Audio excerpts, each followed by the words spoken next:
My name's Tobin Mercer, and I'm 28. 3 hours ago, I was sitting in a downtown Pittsburgh conference room that smelled like leather chairs and expensive coffee, watching my father stand up like he was about to accept an award. Royce Mercer pointed at me from across the glossy table and said, in that voice he uses when he wants everyone listening, he manipulated Eldon, lived off him, pressured him when he was vulnerable, probably stole from him too. That room was dead silent except for his voice. Assistant froze, notary stopped typing. Security shifted like he might have to do something. My mom, Celeste, sat next to him, her lips pressed tight. No protest, no surprise. Just a nod, like he was giving the forecast. That nod hit harder than anything he said. She used to be the buffer. The moment she didn't step in, I knew exactly whose team she was on. Bryony had her hand near her mouth like a bad actress on a soap opera. Shocked, but pretty. Kent didn't even flinch, just leaned back, arms crossed, like I was embarrassing him for being related. I didn't move, didn't speak. I kept both palms on the table steady. Dad wanted a reaction. That's his currency. I wasn't giving it to him. He started listing evidence, claimed Eldon's service medals were gone, my grandma's wedding ring. Cash missing from the house. Thousands, he said like he had receipts. Every item, delivered like a practiced script. Then he went for the gut. And Tobin's broke. He's got debt, a failed marriage, motive. I swallowed hard but kept my eyes on Maris Whitlock, the estate attorney. She was the only one not enjoying the performance. 67, silver hair pinned back, not a wrinkle out of place. She didn't blink. She let the noise settle. Then she opened her laptop with both hands like clocking in for war, and said, calm as anything, Mr. Eldon Mercer left instructions for this exact moment. He wanted this footage shown only if Tobin was accused.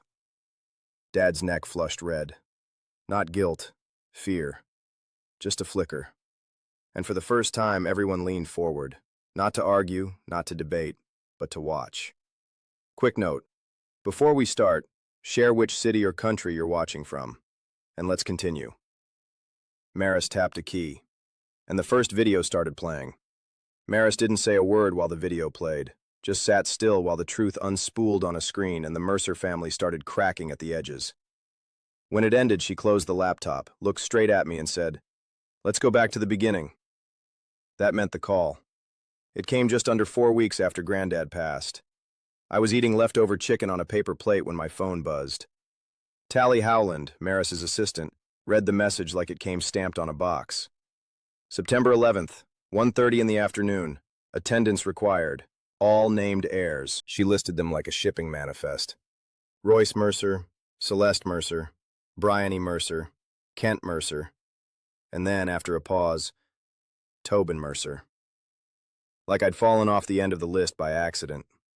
I hadn't heard from any of them since the funeral. That was August 26th. The sky had this low gray ceiling, just high enough to drip, not enough to pour. Damp cold clung to everything. Dad rolled up looking like a politician, navy suit, fresh shave, big handshake energy.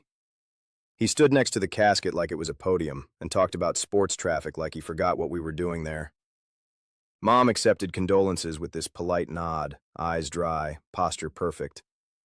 Bryony cried in short, pre-approved bursts, like someone had told her it was good for her image. Kent showed up with his jacket still damp and mumbled something about being on a tight schedule before slipping out halfway through the lunch. I was the one who met with the funeral director. I picked the plain wooden casket because it felt like Granddad. I ordered the white mums, the ones he always planted on the porch every fall. I wrote the obituary. No one else asked to see it. After the service, Bryony gave me a sideways hug, leaned close and said, well, now you can finally move on, right? Her breath smelled like rosé. Her tone was like she was freeing me from something inconvenient. I didn't answer. Driving to the reading, I wore the same clearance rack suit from the funeral. Sleeves short, but passable if I didn't raise my arms. My Fusion made a new noise over 40. The driver door groaned when I yanked it shut outside the office tower. The building looked like money. Glass and brushed steel, scent diffuser set to expensive soap. The kind of place meant to remind you who's in charge.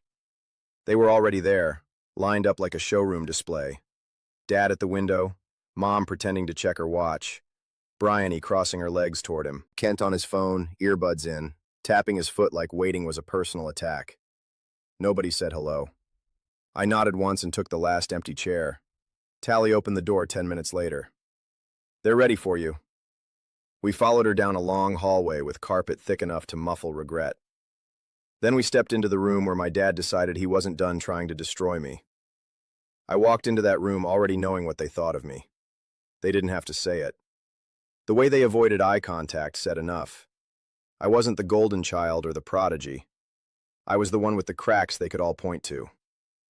I married Mallory Kincaid when I was 23. She had energy, ideas, plans that sounded exciting when you were broke and thought ambition meant booking 2 vacations ahead. What I didn't catch, at least not early enough, was that she also had this gift for treating credit like monopoly money. She called her spending little bets. New purses, weekend trips, flashy dinners where the bill came with a smirk and a shrug. I didn't realize how deep it went until we were already underwater. By the time I figured out that our accounts were maxed and she'd signed my name to things without asking, the damage was done. She called it a rough patch. I called a lawyer. I left her and moved into a rental that had 1 working heater and a broken lock on the side door. I kept doing my photography jobs, school portraits, engagement sessions, graduation photos. It wasn't glamorous, but it was honest. Sometimes the work came in steady. Sometimes I'd go 10 days without a gig and check the fridge like something new would grow inside. At 25, I was sinking. The rent was always late. Creditors called with fake cheer in their voices. "Just wondering if you had a moment to talk about your options." Like my option wasn't losing sleep and dodging phone numbers I used to answer without flinching. That's when Eldon called. He didn't open with sympathy. He opened with logistics. "I've got the room upstairs. I could use the company. You could use a break." He didn't say I was failing. He just gave me a soft place to land without throwing me a rope like I was drowning. I packed in one night and drove out to Mount Lebanon the next morning. Eldon was 84. He'd taught 8th grade history for over 30 years and ran his house like he still had bells and bells between periods. Everything had a rhythm. Groceries on Mondays, doctor appointments on Thursdays, dinner at 6 sharp. He liked his coffee black and his bills paid early. I took the small upstairs room with the slanted ceiling and turned the dining room into my edit station. During the day, I'd be out shooting sessions when I could. At night, I'd sit at that dining table, headphones in, editing photos while he watched his crime shows. We didn't talk every minute, but we didn't need to. Some days we'd eat in silence and just exist in the same room. Other days he'd ask questions. Real ones. "You ever miss her? You still like what you're doing?" Questions with no judgment underneath. My parents came by maybe once a month. Bryony showed up with brunch boxes and left when her selfies were done. Kent parked in the driveway with his engine running and called it checking in. Mom and Dad praised the house, said Eldon looked good, and never once asked what I was doing to keep it that way. I wasn't there to sponge. I was there because he asked. Because it worked. Because for the first time in 2 years, I didn't feel like I was waiting for the next blow. That's what made it easy for them to lie. The lie didn't show up loud. It crept in like a draft under a door, slow, quiet, and cold. I walked into the den one morning and found Eldon just standing there, holding an open display case with both hands. 2 slots were bare, the velvet dented where metal used to sit. He didn't speak for a minute, just stared at the lining like it might offer a reason. "These were the ones from Korea," he finally said. "I had them right here last week." It was his medals and service ribbons, nothing fancy, but they mattered to him. He didn't brag about his time overseas, but when he did share, it was always tied to those little colored bars. He'd lift one and say, "This was the one that got me home." I checked the floor, the shelves, even the trash bin like an idiot. They weren't misplaced. They were gone. 2 days later, he went to the framed print of Granddad and Grandma at their wedding and slid it to the side. The small metal lockbox behind it was sitting open. The ring case sat inside, flipped back. The ring was still there, but it had been set down wrong, like somebody's fingers had rushed. He touched the satin like he didn't want to believe what his eyes were telling him. Eldon snapped the box shut and spun the dial, slow and careful, like the metal could keep secrets better than people. Then came the emergency cash. He kept it in a thick envelope inside that same lockbox, tucked under the ring case like an old habit. He didn't count it every day, but he knew the weight of it. He slid the envelope out, thumbed through the bills once, and his face tightened. "It's thinner than it should be," he said. We searched like desperate people do when they still want to believe in accidents. We pulled cushions, emptied drawers, even checked under rugs. I opened a winter coat that hadn't been worn in 5 years, hoping for a miracle. Nothing. That night he sat at the kitchen table with his coffee going cold and asked, "Do you think I'm slipping?" That hit me like a punch to the chest. I gripped the edge of the counter to stay still. "No," I said. "I think someone's been in here." He didn't argue. He just nodded slowly, like maybe he'd already thought the same thing and hated that I confirmed it. That's when I brought up cameras. Not because I wanted to turn the house into some kind of sting operation, but because the only thing worse than suspecting the people you love is being forced to guess. We needed proof, or we'd both go crazy trying to trust our own eyes. He didn't answer right away, just stared down into his cup. "If it's one of them," he said, "I don't know what that'll do to me." "Then let's find out now, not later." We ordered a doorbell cam and 4 small motion cameras. I paid for them with the only card I had left, the one with interest high enough to make your stomach turn. I didn't care. I installed one in the den, one in the hallway, one in the kitchen, and another facing the back door. Eldon told me not to mention them to the family. "If they're innocent, they'll never know," he said. "If they're not—" He didn't finish the sentence. For about 10 days, everything was boring. Just clips of me doing laundry, Eldon feeding the squirrels. I almost convinced myself we were wrong. Then one night, just after midnight, my phone buzzed across the coffee table while I was half asleep on the couch with a game still playing on mute. I blinked at the notification. Motion detected. Den. I pulled up the feed and there it was. Someone was in the house. Whoever it was moved like they'd done it before. No hesitation, no wasted steps. Hood up, head down, straight to the cabinet in the den. They opened it, lifted out Eldon's display case and tucked it under their arm like it belonged to them. The figure turned just enough for me to catch a detail, a slight limp, left foot dragging a bit. They moved fast but not clean, and I recognized the jacket, navy with tan elbow patches. Kent had worn that exact thing 2 weeks ago when he dropped by acting like he needed to borrow a ladder. He'd mentioned a sprained ankle at least 3 times, just loud enough to fish for sympathy. I saved the clip, locked the cloud access, and didn't say a word to anyone. 2 weeks later, I got a second alert, this one broad daylight, hallway camera. When I saw Bryony on the screen, my stomach dropped. She walked in like she owned the place. Hair done, big purse, no knock. She didn't wander or snoop. She walked straight to the framed print of Granddad and Grandma at their wedding, slid it to the side, reached behind it, and pulled out a small metal lockbox. She typed in the code like she'd done it before. That's when I knew the lie had layers. Eldon gave that combination to Dad years ago after a minor heart scare. Said it was for just-in-case emergencies. Guess it got passed around like cheap candy. Bryony opened the box, took out the ring and a thick envelope, checked the contents, and put everything else back in perfect order. Then she adjusted the frame and walked out like she was late for brunch. I didn't confront her, not yet. I queued up the footage and showed Eldon. He didn't yell. He didn't curse.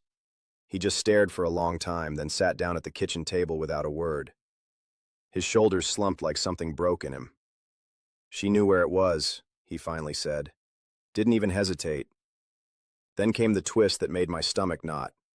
Eldon looked up and said, "Your father asked me about that hiding spot months ago. He joked about it like, 'Still keep your secrets behind the old picture frame, huh?' I brushed it off. It wasn't a joke. We brought Maris in later.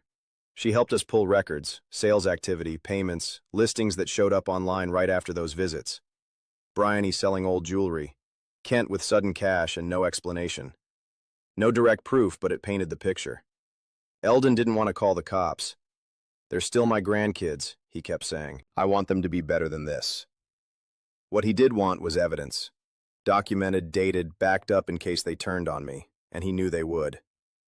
"I'm changing the will," he told me, "and I'm leaving instructions for Maris. The minute Royce tries to blame you, and he will, I want the truth to land like a hammer." That's when I saw it in his eyes. He still had love for his family. But the light that used to shine when he said their names, it was already dimming. After we watched the footage of Bryony together, something in Eldon cracked. He didn't say much that day, but the next morning I caught him standing outside his bedroom just staring at the door like he didn't want to open it. For the next week, he checked the locks twice before bed, sometimes 3 times. He'd look around before walking into a room like the walls might shift again and show him something new to grieve. One night over dinner, baked chicken, mashed potatoes, he asked me, "Did I raise my son wrong?" And I had to keep my fork moving so he wouldn't see my hands clench. "I don't know," I said, "but I know it wasn't your fault." That seemed to sit with him, but it didn't bring him any peace. A week later, Dad showed up without warning. No call. Just knocked twice and walked in like he still had keys. He didn't ask how Eldon was feeling. He didn't bring anything, not even some fake concern. He said, "I just came to check on Dad's finances. These days, people take advantage when they smell vulnerability." And he looked dead at me when he said it. Eldon set his coffee down and said, flat and clear, "What is it you think you're going to find?" Dad started his routine. "We should talk about power of attorney, just in case something happens. You want things in order, right?" "You're not getting that," Eldon said louder now. "And you don't get to come in here and act like a protector after what I've seen." Dad kept pushing. Calm tone. Fake patience. Like if he stayed long enough, Eldon would cave. He didn't. He pointed at the door and said, "Get out of my house." Dad smiled like the scene pleased him. Like he was already imagining how he'd retell it. That night, Eldon called me into the den with a sealed envelope in his hand. "I want you to print this, sign it with me, and date it. No edits, no email, just paper." It was a letter to Maris. I didn't ask what it said. I didn't need to. I printed it, watched him sign it, sealed it, and put it in a fireproof folder with the rest of the documents. 2 mornings later, I woke up to a sound that didn't fit, like a chair scraping the floor hard. I followed the noise and found Eldon collapsed near the fridge, one hand still twitching, mouth trying to form words that didn't come. The left side of his face had already started to sag. I called emergency services, rode in the ambulance, sat in that long, beige hospital hallway where time folds into nothing. The doctor came out 3 hours later and said the stroke was significant. I didn't ask for more. My parents showed up around 7 that evening. Mom said, "We got here as soon as we could," like they hadn't taken their sweet time brushing off reality. Eldon stabilized, but he wasn't the same. His speech was slow. His hand strength was gone. The way he looked at people told you he still understood, but words had become a wall he couldn't climb. When we were alone, he squeezed my hand so tight it hurt. I let him. We brought him home with hospice care. I moved a hospital bed into the living room so he could see the backyard. I scheduled the nurses, tracked the meds, cooked the food. I slept light. I kept the house quiet. I gave him every last piece of energy I had. Weeks later, Maris told me what I didn't know. While I was pulling night shifts as a caregiver, my dad had called the billing office to ask for account balances. Bryony tried to get the nurse supervisor to give her records as next of kin. Both got flagged, both denied, but they tried. Eldon passed on August 14th at 1:18 in the morning. He didn't suffer. He didn't cry out. He just breathed slower and slower until he stopped. My hand was still holding his when he let go. I stood up, walked to the sink, and poured out the coffee I'd made but never drank. After I dumped that cold coffee down the sink, I knew exactly what kind of fire I was walking into. So when Maris hit play on the video without saying a word, I didn't flinch. I let the silence drag. The first clip played out like a slow betrayal. Kent, creeping through Eldon's den just after midnight. Hoodie pulled tight, limp in the left leg. He moved like a man who'd done it before, opened the cabinet, lifted out the display case, and walked off with it pressed to his ribs like contraband. Dad made a sound that landed somewhere between a cough and a grunt. It died in his throat. Mom's eyes stayed locked on the polished table like it had answers. Kent's face drained, then hardened. His jaw set like he was hoping he could stare the screen into lying. Maris didn't pause. The second clip rolled. Bryony, in broad daylight, let herself in without knocking. She was dressed like she'd just come from brunch. She walked straight to the photo of Grandma and Eldon and moved it like muscle memory. The lockbox was behind it. She entered the code fast, no hesitation, and opened it. Took the ring, took the envelope, put everything else back in place like she'd been trained in cleanup. She looked right at the hallway camera. Just a glance, no panic. Then turned and walked out. Bryony started crying. "I didn't mean to steal it," she said. "I was going to put it back. I just needed time." Maris didn't acknowledge her. She brought up a screen with transaction records, dates matched to family visits, items listed for sale, bank activity. Timestamps didn't lie. Dad leaned forward fast. Looked like he was going to grab the laptop. Maris snapped it shut and pressed a button under the table. Jarrett Coyne, the security guy, stepped in without saying a word. He stood by the door like a wall with arms. Then Maris opened a folder. She read the letter Eldon wrote, dated, signed, sealed. He named the care I gave. He named the missing items. And he gave one specific instruction. If Tobin is accused of theft, show the video immediately. I watched the words land like punches. Then came the one that split the room in half. Royce already asked about my hiding places. He can pretend he didn't know. I did not raise a fool. Dad tried to pivot. He always does. Families make mistakes. Kids mess up. Your father was confused near the end. Maris didn't speak. She slid 3 documents across the table. Capacity evaluations from Eldon's last year. All confirmed. Mentally competent. No signs of impairment. No legal question. Then she read the estate distribution. The house, the accounts, the life insurance.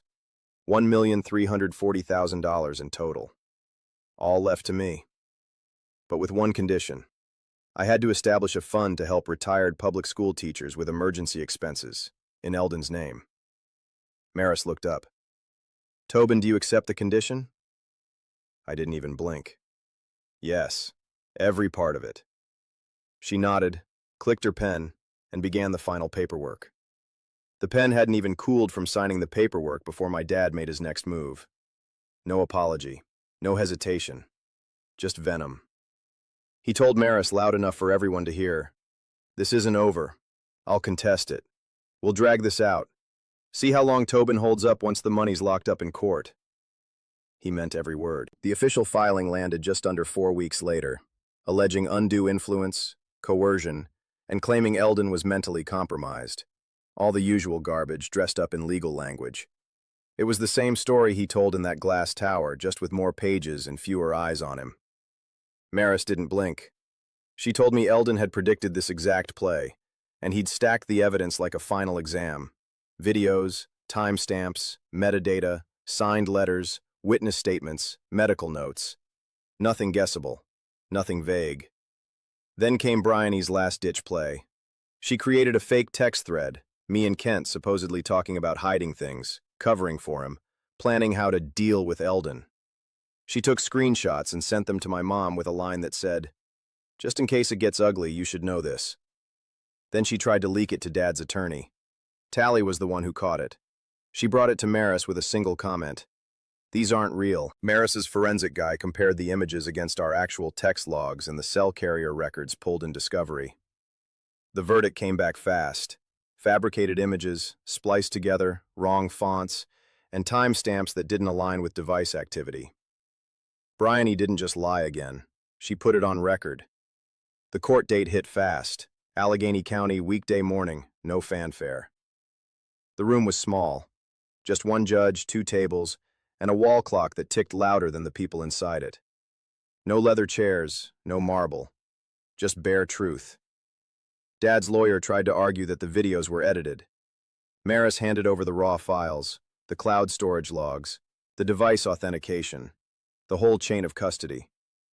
The judge watched the footage, saw Kent's limp, saw Bryony type the code without flinching, then read Eldon's letter, line by line, and flipped through the 3 capacity evaluations with a slow nod.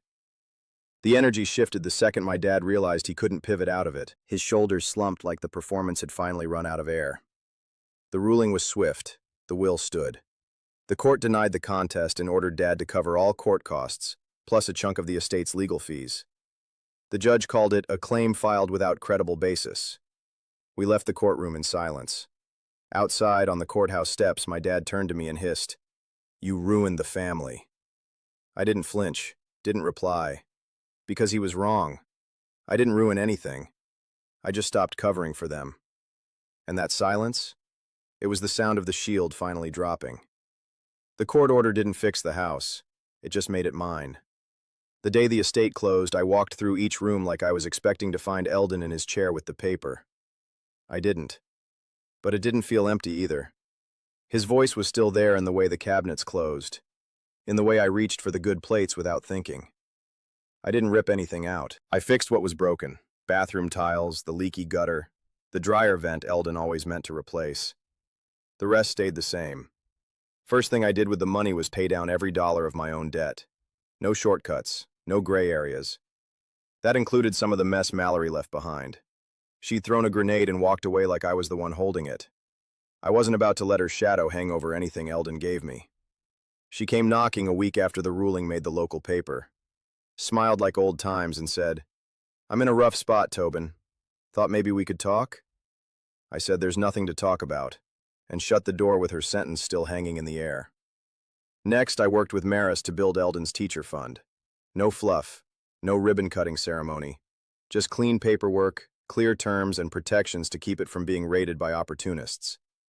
It was exactly what he asked for: quiet help for people who spent their lives helping others. And then I made one more choice. Not spite, just record-keeping. I filed a formal police report, gave them the same footage, logs, and letters Maris used in court. I told the detective, "I'm not asking for jail time. I just wanted on paper that this man was robbed." A day later, Kent called me 5 times in under 48 hours. Left one voicemail where he almost said sorry but stopped halfway through.